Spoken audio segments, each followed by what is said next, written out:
Hey, Cmax here. Sorry for the noise. The air conditioner's running. It's extremely hot today, so I usually turn that off, but I'm letting it run. I'm gonna do a video on snap caps and dry fire practice. And first of all, what we're gonna do is we're gonna experiment on making some. I've got some 645 cases here. And I just went out and grabbed what I had in the shop because I didn't really want to go buy anything. And I'm going to try all three of these and see which one works best. Maybe none of them will be any good. Maybe one of them will. Maybe all of them will. You never know. But I've got Permatex Super Weather Strip Adhesive number 80. I've got Amazing Goop Household Goop Adhesive and Sealant. And then Blue RTV. So we're gonna try those and do an experiment and see how they work.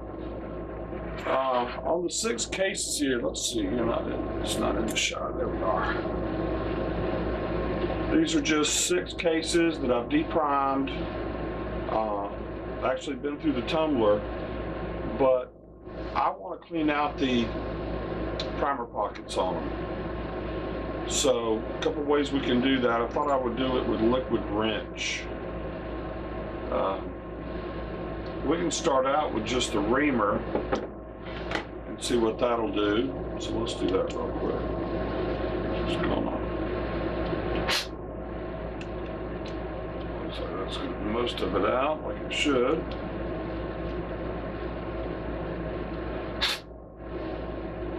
Alright, and we're gonna do some liquid wrench, and I'm going to show you a little money-saving trick I do. Probably mentioned it before, but I don't think I've shown y'all. Let me just ream these 6 real quick. Less to clean, better off it is. Let's see. Now, you can dry fire some weapons, and it's not an issue.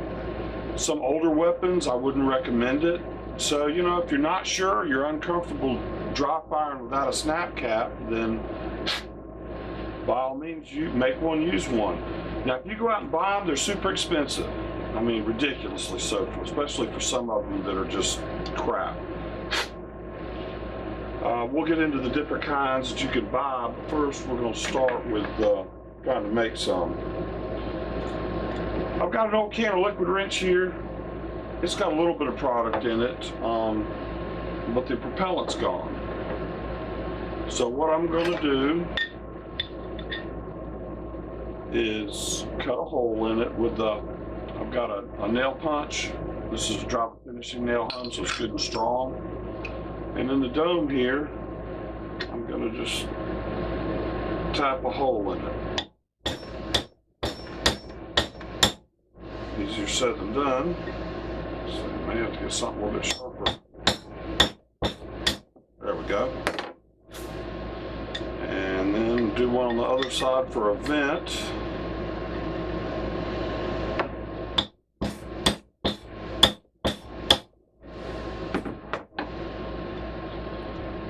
Do.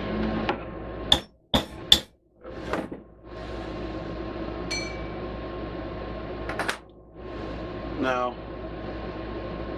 these things, the spray nozzles, you can actually throw them in your little widget thing, because you'll be surprised sometimes you might need that. But this bottle's got liquid wrench in it, where I did this before with another can. There's not a lot in this, so I'm just going to pour this straight into my container to clean these with. So just punch some holes and see if you can see that. Just dump it in. There's not much in there, but if it's still there. Now most people just throw, the can runs out of propellant, they just throw the whole can away when, there's tons of the chemical in there. Some of this stuff's real expensive, so you can save some bucks. I mean, I've done it with the scrub free, this stuff, gun scrubber, that's what's in here. CLP brake free, look how much was in that one. So, just because the can won't spray, if it's got chemical in it, it's still good. All right, so we got that done. But that's a way to get all the bang for your buck. So now I'll discard that, throw that in the trash. And what we're going to do is get one of the toothbrushes. Remember all these toothbrushes, I said remember don't throw any of them away, especially the kids, because they're smaller heads and you can get in and out of places better. Alright, that's actually a gun cleaning toothbrush, but that's going to work because I want the longer graduated end. So we're just going to stick it in here and then put it in there and clean it. And it's amazing, liquid wrench will clean a lot of stuff. If you've got a firearm that's really, really dirty, lots of residue, start it with liquid wrench or something first, because it's a lot cheaper than these other chemicals. Get the bulk of it off, all the stuff that's going to come off easy, and then go at it with the high dollar stuff.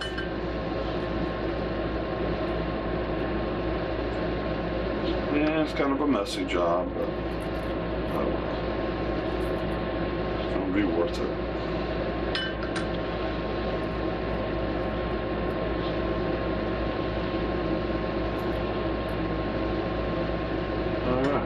Those cleaned. Now what I normally do is I get a container like this to put the chemical in.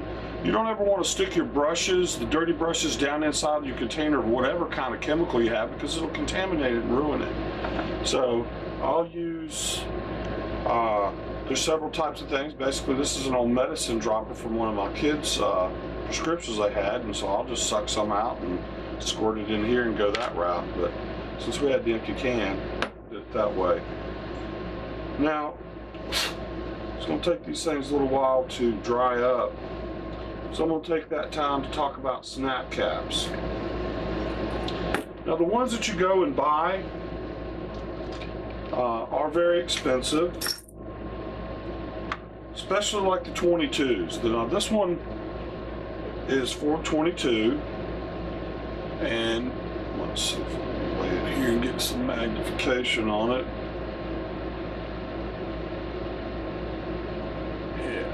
Pretty good. It's just basically a plastic insert, just formed in the shape of a 22 round. But the problem you get into is every time the rimfire hits it, it creates a mark on here. So these things can only be used so many times. Well, a tip that I picked up off the internet was to get these. And you may recognize them. They're just wall anchors, number 6 or something like that. I've got the paper somewhere and I'll find it before the video's over. But they'll do the same thing. And you just crush the edge of them and throw them away. Because you can buy a box of 100 of these for about what you can buy 1 or 2 of these things for. I mean, they're really crazy expensive, especially the 22, because, I mean, there's just nothing to it. Now, this one's a 45, and basically, it's just a fake casing with some kind of rubber. Let's get it up here. Rubber where the primer would be, just to absorb the impact of the firing pin. I got thinking, well, heck, you know, you can just put some rubber in one and be fine. And that's what we're going to do with these. There again, these are very expensive as well. And I think these are the best. These are the traditions, but as you can see here, let me get a zoom up on it. They've actually got a spring in there, so there's a bit more to these. So these might be worth it. The firing pin is metal, or excuse me, the primer head here, the fake one, is metal, but it's spring loaded, so it serves the same function. So those are definitely, I would think, the best quality ones, but I think we can make them and achieve the same kind of thing. Let's see here, I'll try to dry these up a little bit. See how clean everything comes out. Looks pretty good.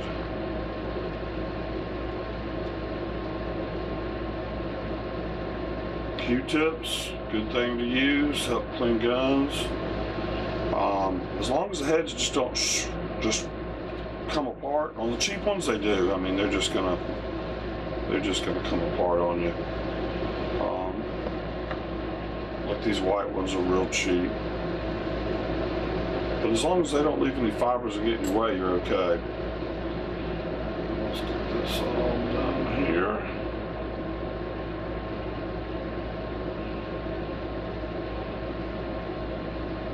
All right. Well, I'm going to do two of each of these three types.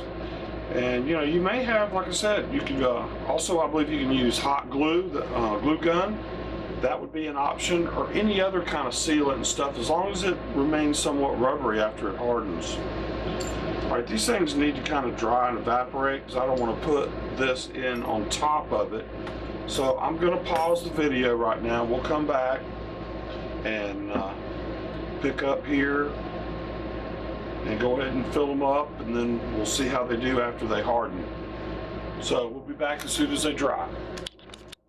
Alright, so my goop was dried up, so we're going to try the blue RTV. So basically I'm just going to fill the primer pocket with it.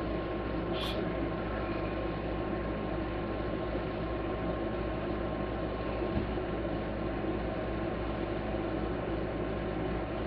Make sure it gets down in there. Somebody uses a knife to putty it all in.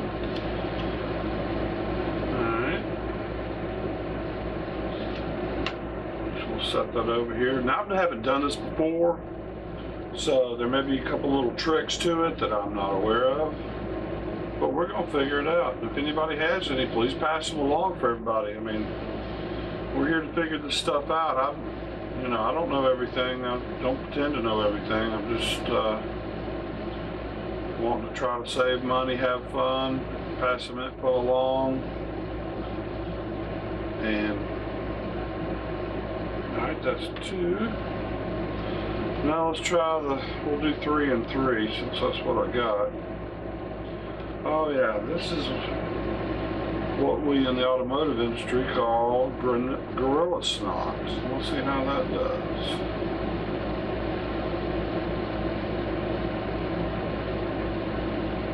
And you can obviously see why they call it that.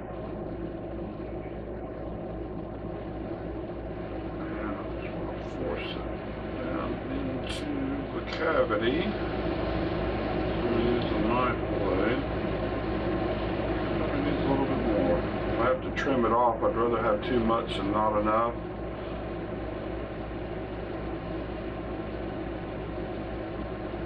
So that's the approach I'm going to take on these.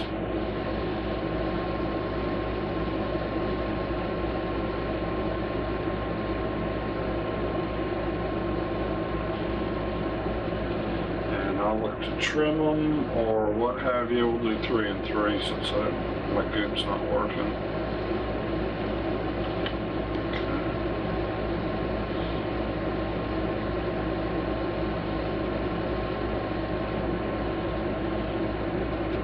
Alright, one more blue.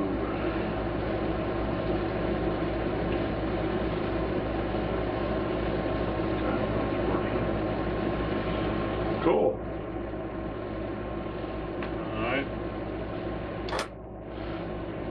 Well, that's it for right now.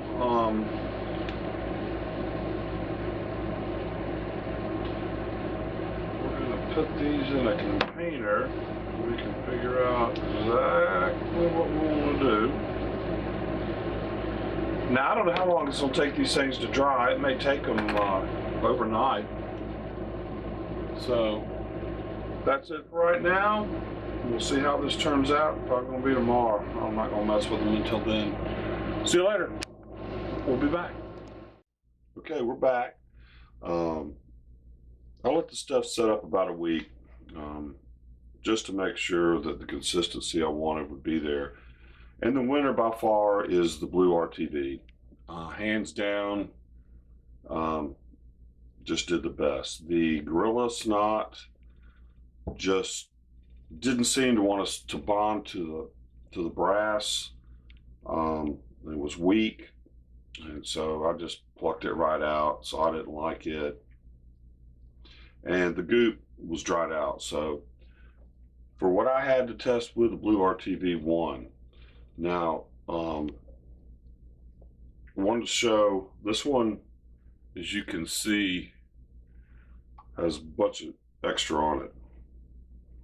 So what I'm going to do is I'm going to trim it off. So let me see if I can do that up under the, let me use the little one, up under here. So basically, don't worry about being messy with it, because as long as you get a X-Acto knife or a razor blade or whatever, you just trim it off flat. Seems to cut real easy. I'm real happy with the way the RTV worked. It just worked exactly what I was thinking. So this is great stuff. If you've ever done any automotive work, you know everybody likes blue RTV pretty much for about anything. But just scrape any of the excess off, and there you go. There's your little rubber primer. And that's it. So what I also did is I went ahead and I took one of the other ones, went ahead and put a bullet on it. Now you can use it just like that. You stick it in, depending on the action of the gun. So say you had a double action only. You put this one in the chamber, and then you just keep pulling trigger. Boom, boom, boom. It's going to hit right on there. That would work fine. You wouldn't have to do anything else. But say you had one that you had to rack the slide on to get it to load. You might want to make a bunch of these. You want to make enough for a magazine so that you could, just keep going that way. Well, you're like, oh, well, you're wasting a bullet in the case. Well, let me tell you, if you use these things, this is going to be the most cost-effective bullet that you've ever purchased, because you're going to get so much training, so much trigger control from this one bullet here on this snap cap that believe me, it is not a waste. Now, here is the store-bought one, and I want to put these up. Let's see how this comes out here. Can you see that? They kind of look basically the same. I'm going to put some, let me get a beam on it here. Let's see if that helps any. Yeah, it helps a little bit. And you can see the one that you purchased there on the left, and then the one I made right there. So it's going to work fine. And of course, the one thing, this one is definitely colored so that you don't accidentally get this mixed up with real ammunition, and ooh, got it in the gun and no kaboom. So, I thought, well, we can paint it. But, as this thing was out there drying, I got to thinking, well, some of this paint could come off in the chamber, so I don't know that that's a good idea. Maybe just paint the head of it. I've used a dummy like this in my progressive press as a guide for setting the sizer. I leave it up over there all the time, and I painted it black, and I didn't think anything about it. But once I got to thinking about it, I don't really know that I like that method very well at all. So I was thinking maybe just do the head, or just be real careful in using these things. You just got to look at it and know that this is an ammunition. So I know most people are smart enough to know the difference, but just wanted to just kind of go over that with you. Now, I took the liberty of shopping. Here's the Traditions, the quote-unquote, higher quality, and then the 22 one that they make right there. These are the higher quality snap caps. Today is the 17th of July, 2015. The Sportsman Guide sent me an email blast. I don't know if you're familiar with the company, but it's a very good company. They're having a free shipping. So I just looked up the snap caps just to see, what they were running. And I just want to run through this with you. The 22s, they come in a pack of 20. And right now, they're on sale for $9.99. Normally $14.99. which were really the $14.99 is cheaper, because what I remember the last time I looked at them, they were about $18.99 for these packs. So 20 of these is $9.99, so they're $10. 12 gauge, 20 gauge comes in a pack of 2. The pack is also $9.99, so those are $5 a piece. And shotgun shells are even easier, because you can basically use a pencil eraser that'll fit right down in there, or you can use the RTV as well, either way. But they're on sale for $9.99 for a pack of 2 for either 12 gauge or 20 gauge. Normally $14.99. The 45, the 9mm, and the 40 calibers come in 5-pack. The 223, the 7.62x39, or the Connie round, the 308, and the 30-06 come in packs of 2. Now, all of them are on sale with the exception of the 40 caliber. All of them, for their respective packs, are $11.99 each. Normally, all of them are normally $14.99 per pack. But for some reason, the 40 caliber is not on sale. It's still $14.99, or a pack of 5 in that particular caliber. So, you know, that's this weekend. Now, of course, with the Sportsman Guide, if you join their buyers club, it's about $1.20 less per pack. So, but that's without being a member of the buyers club. Sportsman Guide's a great company. I bought a lot of stuff from them over the years and been very happy with them. So if you're not familiar with them, definitely check them out. You know, they run some great sales and do some great stuff. But that's it. This video got a little longer than I had originally anticipated, so I'm going to do the dry fire practice on the next video. Thanks for watching. Please like and subscribe. Please leave any comments, ideas, suggestions. We're all in this together. Don't forget the safety. Keep your finger off the trigger till you're ready to fire. Every time you pick up a gun, check the action. Every gun is always loaded. Muzzle control. Know where the muzzle's pointed at all time, whether you're looking at it or not. If it's in your hand, mentally know where the muzzle's pointed. Have a great day. See you later.